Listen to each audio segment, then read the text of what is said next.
Hello everyone, welcome to Hello Charlotte Part 4. So what happened is I recorded the next couple of parts all in one sitting, and my audio was a little quiet and the music got a little loud during the game, so I fluctuate the audio levels in between these next couple of parts to compensate for that. I'm very sorry about this. Thank you guys for watching. Welcome to Hello Charlotte. Let's go see Felix from last time. I believe he was in here. Yes, let's go see what this is about. Ow, ow, ow. Can you be more gentle? Stop complaining when this wound is your fault to begin with. Save me from this monster, human maggot. This monster's the one saving you right now, Bennett. Can you imagine this specimen on my table got bitten by a mutant spider and now he's doomed to have his leg covered in necrosis bites? Aren't you gonna treat it? If you're gonna blabber, I'm not gonna amputate it. Or I'm gonna amputate it. But it's just a bite! So I'm not to interrupt, but does that mean there are spiders in the house? That? One of our workers accidentally broke the glass of a mutant terrarium, so we're still dealing with the consequences. But worry not, it should be clean by now. I think. That's... Please don't move so much. But it's itchy. I'll stab you with a fork if you do. Yes, sir. I'm not sure where we're supposed to go. I don't know if we're supposed to go to the school or not. But let's just explore a little bit. I wasn't really locked in that much last episode. But now I should be fully locked in. Get these puzzles done. Whatever comes our way. Oh, it's the goal, right? Now where did I put the newest sci-fi almanac? I believe I talked to her last episode. I'm not 100% sure. Okay. Check the hall. This is where one of the spiders broke out. Oh fuck. Hello, little Charlotte. Would you mind helping me for a bit? Sure, Dr. Hugby. What is it? I need you to carry this in the morgue room. My dear crew members will aid you. Two crew members turn out Baldwin and Goodwin, as told by their name badges. They greet me in unison. Alright. Inform me if the corpses start to move on your way. Yes, sir. New task, help Hudson. Baldwin and Goodwin have joined the party. The morgue room was... this one? Yes. Nope. All done. Yay. Bye-bye, Charlotte Wilshire. That was uncomfortably polite. Bye-bye, you two. The workers leave shortly after returning to work. Well, I mean, I helped him. That was really fast. Oh, and he's gone. Tough. Says in here. Oh, hello. Hello, Aiden. Been busy? Good day. There's a dress I made in collaboration with Henry. We call it dark matter dress, although the amount of actual dark matter in it is non-existent. Want to try it on? Sure. Takes any form you want it to take. Pretty handy, right? For now, it only changes the shape, but we're looking for a way to make it change the structure as well. A pair of extra strands or a particle bomb spawned from clothing wouldn't be so bad, right? I guess so. That's cool. You can have it. Thank you, Aiden. I'll cherish it. Got dark matter dress for Aiden. Can we put it on? Takes in the shape. What the dress? Oh, cool. Yo, we look tough. We got like a golden chain. Okay. The mask is gone. Am I supposed to go back to school? Can this? Is the memory cube? Oh.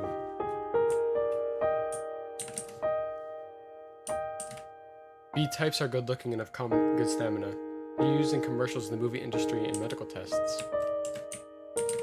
A-types are the smart ones. They were fated to participate in intelligence tests and surprisingly, parapsychology. Oh my god.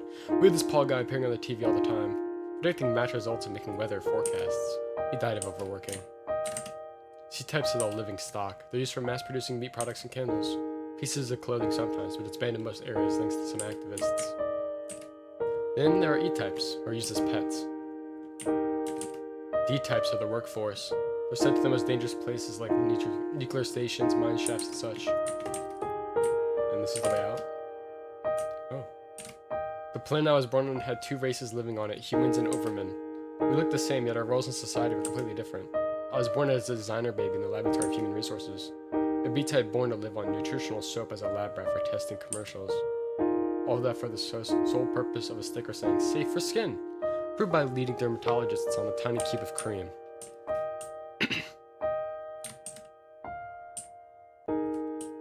In our department, a special achievement system was developed for us to stay motivated. We all collected MP, which stands for motivation points. MP could be traded for rewards and eventually a promotion to a higher rank. The goals were simple. Tough one. Smile when it hurts. 10 out of 60 smiles collected. Yes, buddy. If your friend is feeling ill, report immediately. 5 reports out of 10 collected. After somebody was reported, they never came back. I collected the most MP I could. I wanted to get out, be among AIM types, and the promotion day came. When I moved to the other department, I didn't have to test cosmetics anymore. I was to become a test subject for medicine instead. To be purposely infected with a skin disease and have all kinds of treatment tested on me.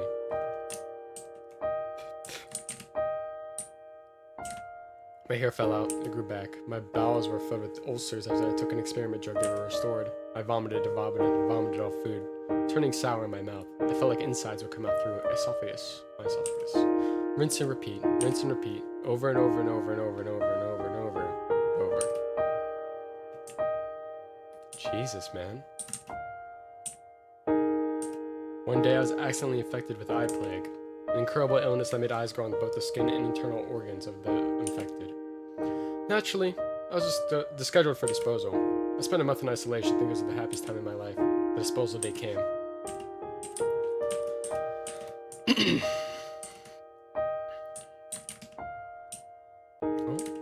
A person in a lab coat came in, looking too young to be an executioner. Hi there. Nice to meet you. I'm Henry Huxley. I knew you're scheduled for disposal, which, by lucky coincidence, is today. But it's been canceled just an hour ago. Just when I signed the papers for your ownership. Sounds better than dying, doesn't it? Oh, I'd rather be dead, Mr. Huxley.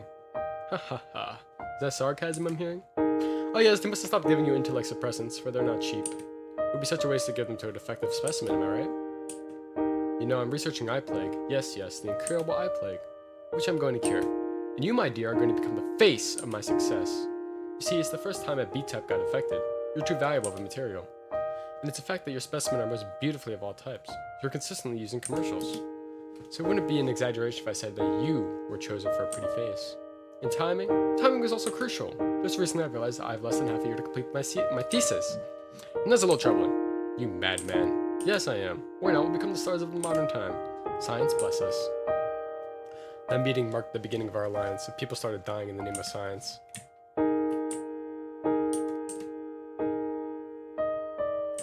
Huxley's utter lack of empathy for both overmen and men alike was the exact reason he was the most successful among his peers. He brought me different books. One of them was Dummy's Guide to Cooking. A good part of it was dedicated to cooking meat. If an animal dies in distress, its meat will be hard to chew, it said. Aside from regular intakes of soap, my diet consisted primarily of various grains of product high in protein, meat included.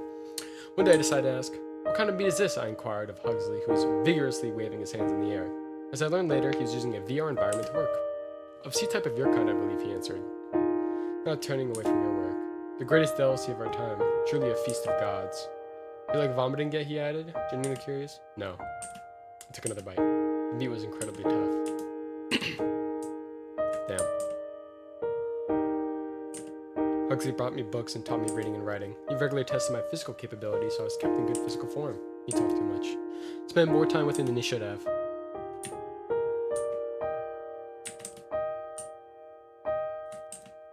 The day Henry Huxley cured eye plague was the day he told me to get into a body bag and declare me dead to the whole scientist society. "What's happening?" I asked. "We're leaving," was the short answer. As it turned out, researching eye plague was just a facade. What Henry Huxley was actually testing were the capabilities of a human specimen, only to confirm that men and overmen were no different from each other after all. As he boarded his spaceship, he began quickly explaining that we are a threat to society, that he found a cure for eye plague long ago, and now he only used it as an excuse for doing other projects. That we need to find a new home.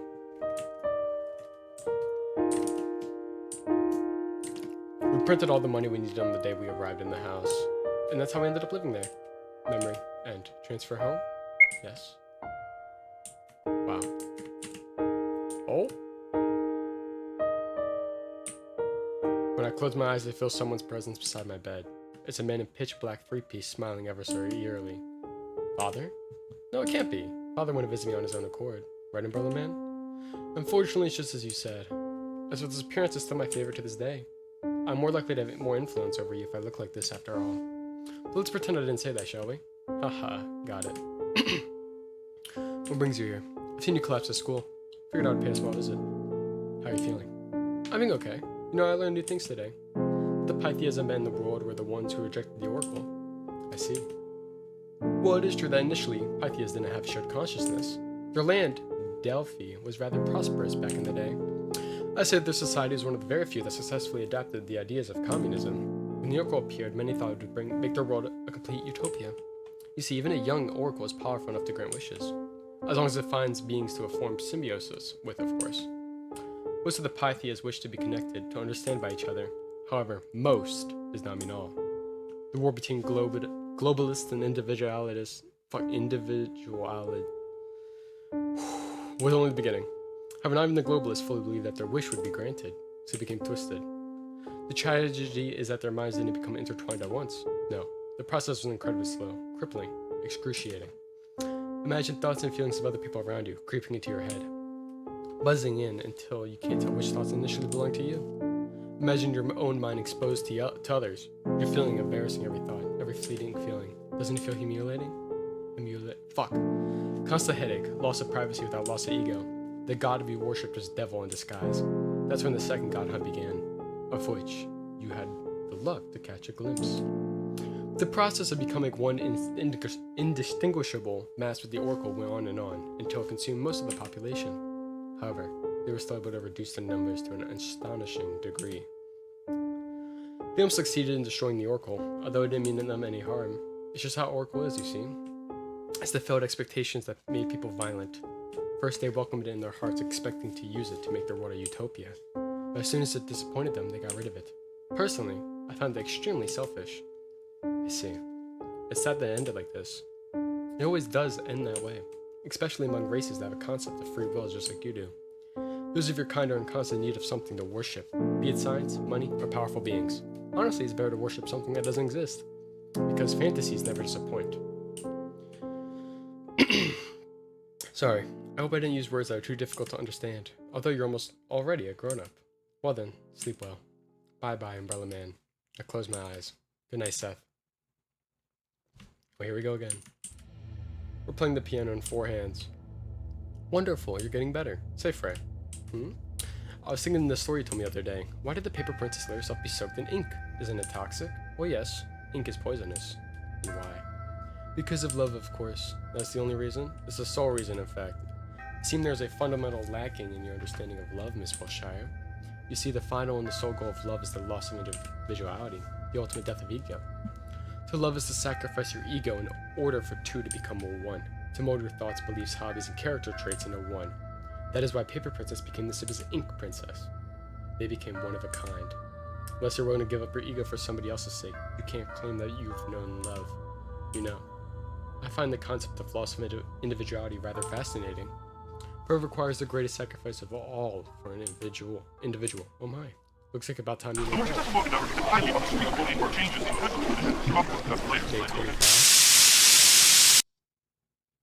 Ow.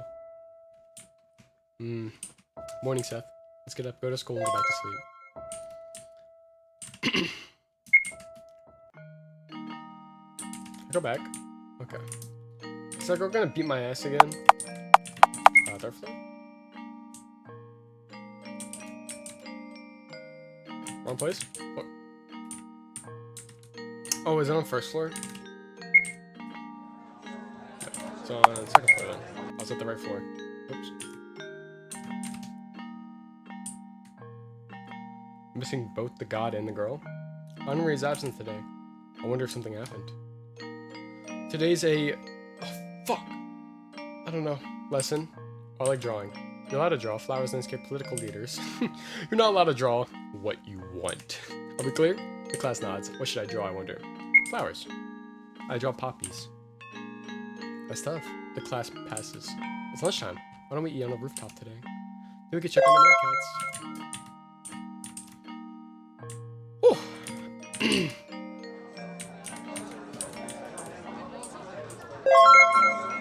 The rooftop?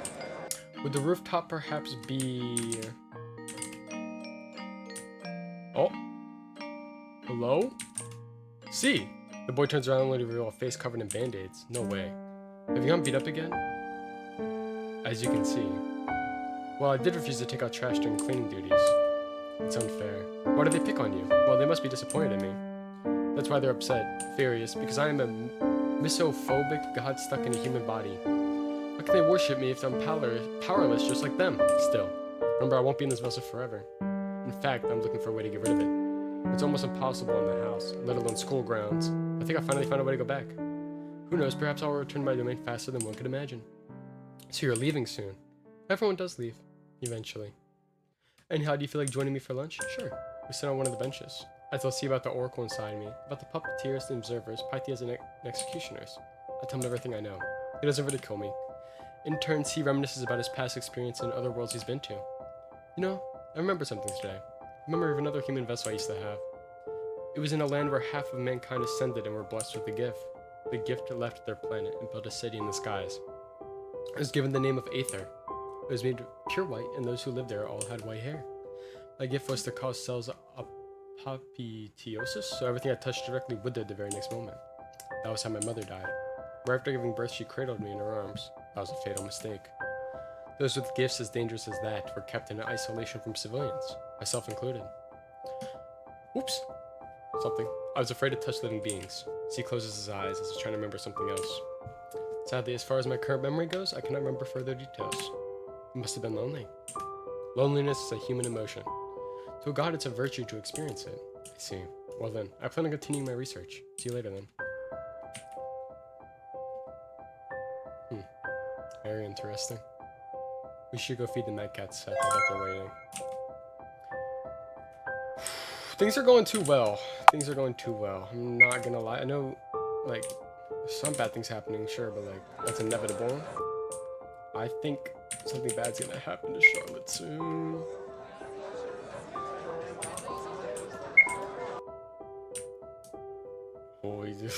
Okay.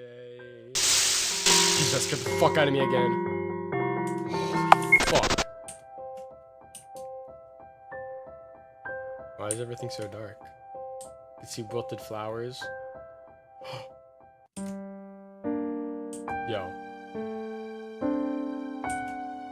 They're all dead. Someone puts a hand on my shoulder, I barely feel its presence. Pets aren't allowed here, you knew that, didn't you? So nobody's responsible for what may happen to them. I played with these mad cats, I gave them food. I tamed them, Frey. Yeah, I couldn't be there when they needed me the most. You're the Oracle, Frey, can't you do anything? I was the Oracle, Miss Wilshire. Everything that defined me as the Oracle has perished. I do not bear memories of my past, already possess extraordinary powers. Therefore, I'm the Oracle no more. It is you who defines me right now. However, it is still greatly exhausted you. If you use even a pint of my energy consciously, your life systems will collapse, just like the last time. And returning dead back to life is no laughing matter.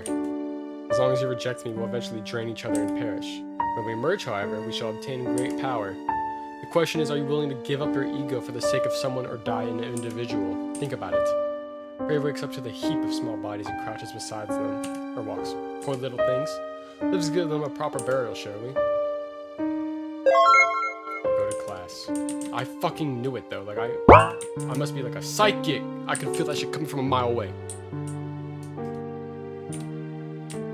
Ahem. Before we start our lesson, there's an announcement I'd like to make. As you all like to know, pets are not allowed in school territory.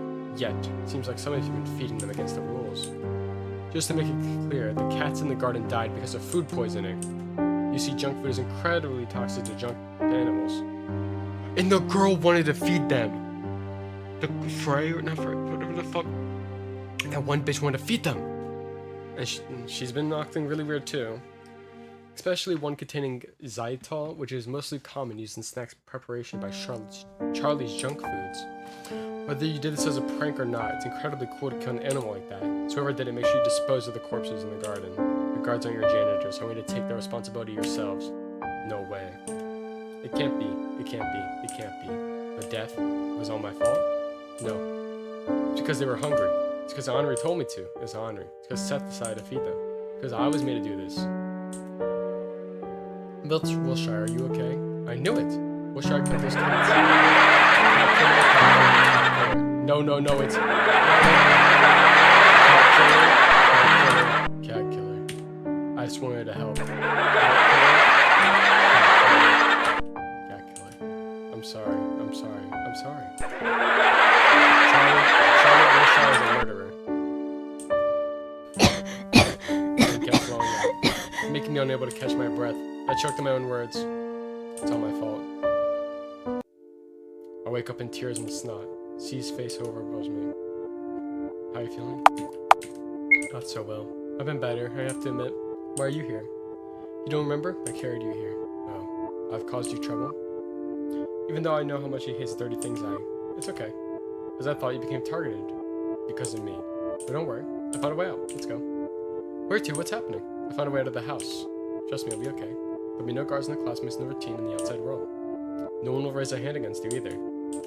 What if I don't like it out there? We'll go back, right? Right. We will. Well then, I'm afraid we can't waste any more time. Let's go. The elevator goes to negative floor 1 if it's activated on this floor. That's the floor we need to get to. All the doors open for me, so getting further won't be a problem. Be careful not to alarm the guards. The moment they find us, it's over.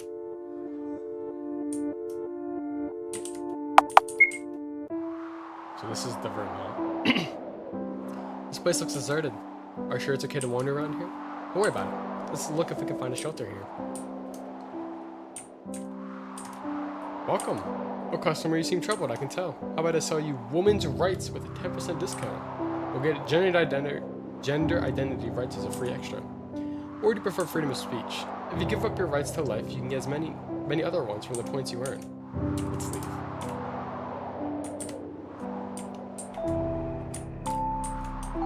Welcome. We have everything you might ever need.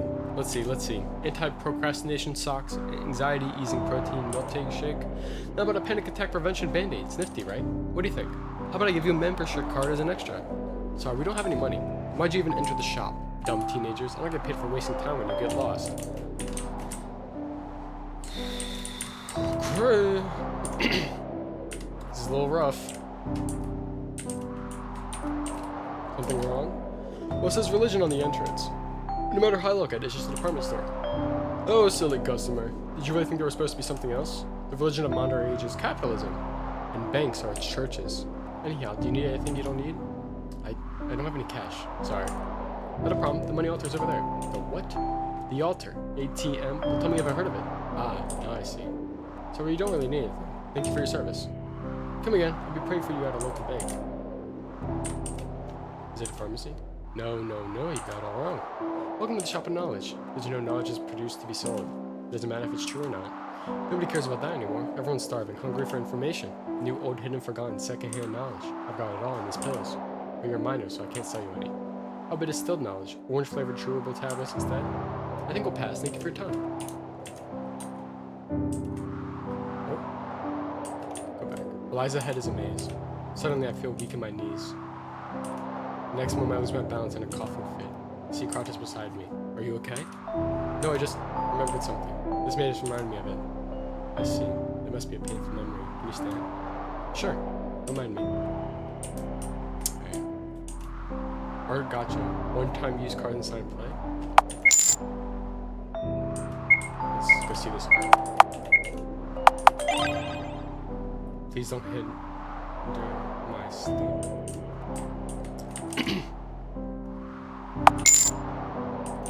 Back to gambling or gaming? Oh, is that one again?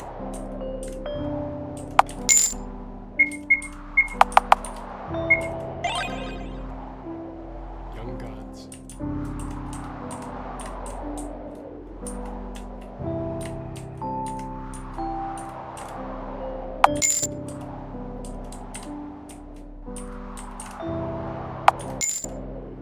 Infirmary?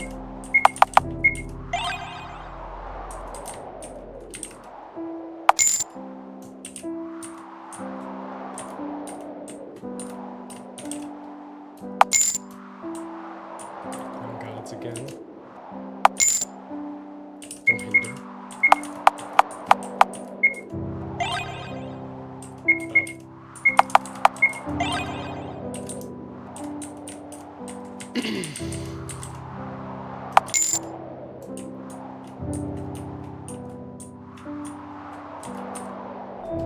Oh, well, you signed to me when I was turned 10. I see. I was thinking that your puppeteer is a little unusual. So, as far as I remember, there are 4 types of them. Adam, Eve, Seth, and Lilith. Adam is incredibly masculine. Eve is gentle and family-oriented. Seth is the wisest. Lilith is the most strict of them all. Usually it's Eve or Lilith who gets assigned to girls. It's a wonder that a male puppeteer is watching over you.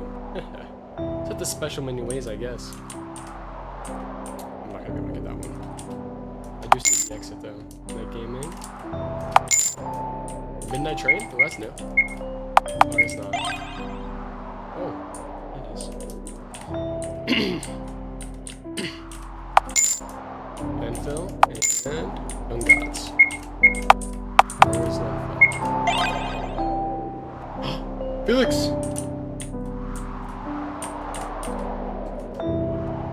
Whoa. These cubes sure are massive. Fascinating. Can you read what's written here? Let's see. Memorials for anonymous leaders, the true rulers of the world. Wonder what's over here. One of the smaller cubes. I think they're the soul offerings. Not only does a cube contain soul data, it also represents the ego of a person. Oh fuck, I get to read what he said. Can I go back? Well, the smell is so strong that I cover my mouth and nose. She does the same.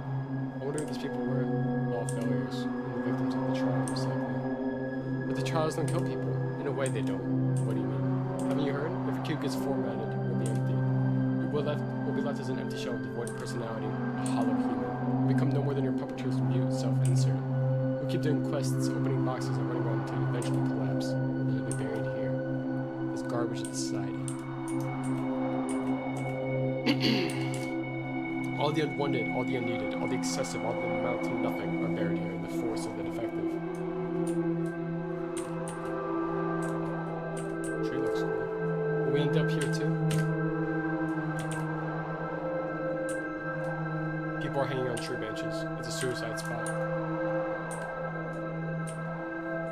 Let's continue on, shall we? Is something wrong? I thought outside world would be a brighter place. Maybe we should go back after all. Go back to that place? So that we mix with dirt again? If we stay together, we'll be okay. If we hide in the fog, we'll be okay. We'll be okay soon. So let's go back. She lets out a bitter laugh, then looks at me. The world that's reflected in your eyes must be a wonderful place. It must be very kind, a world full of color. But it's not the world that I see. It means a bleak, disgusting place. Even the air here is unpleasant. Believe me, this contaminated land is a place we belong. But where can we go? Isn't it obvious? She pushes at the sky. I don't understand. I find a way to go back to my initial form.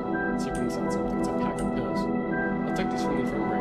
The amount we have to intake is rather big. My mission is different too. Eh?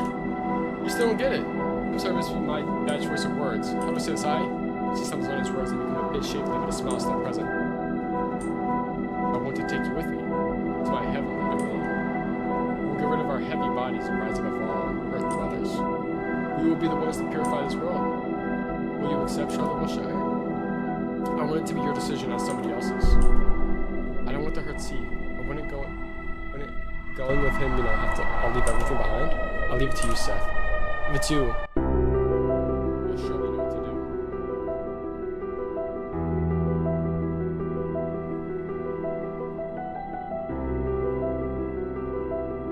Okay. So if I refuse, you'll probably kill me. If I accept, I kill myself.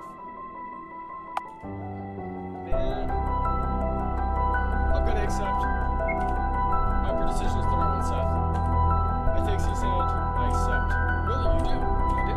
Let's go to your kingdom in the skies. C replies in a soft voice. Thank you. To be honest, I've never gathered the pressure to be so long. This human body and mind of mine are so fragile that they care about the slightest break. I take the pills, so they will put me to sleep. Don't worry, C. From now on, we'll never be alone. He takes my hand, it's trembling. Loneliness is such a human emotion. And all this time, it's been taking me apart. It's never the virtue to be able to experience it. I feel myself nodding on. We wish each other sweet dreams and close our eyes, saying uncomfortable sins. Sometimes it is possible to find the forest. To empty shelves that come just within. No soup can open my heart, they grow high on me. Eventually dissolve into sorrow and fire. Because suddenly the methods become cruel gods, no concern for earthly matters.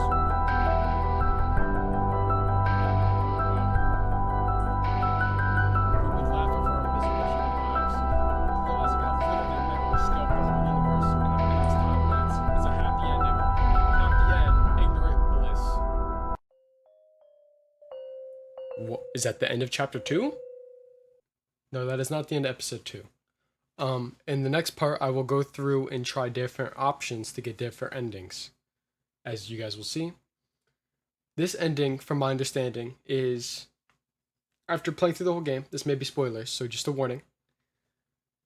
Um, Instead of ascending to God, it is a figment of Charlotte's imagination, and they are just killing themselves. And that is this choice that I made. That is this ending. The next ones are even crazier. Thank you guys for watching. I hope you enjoyed.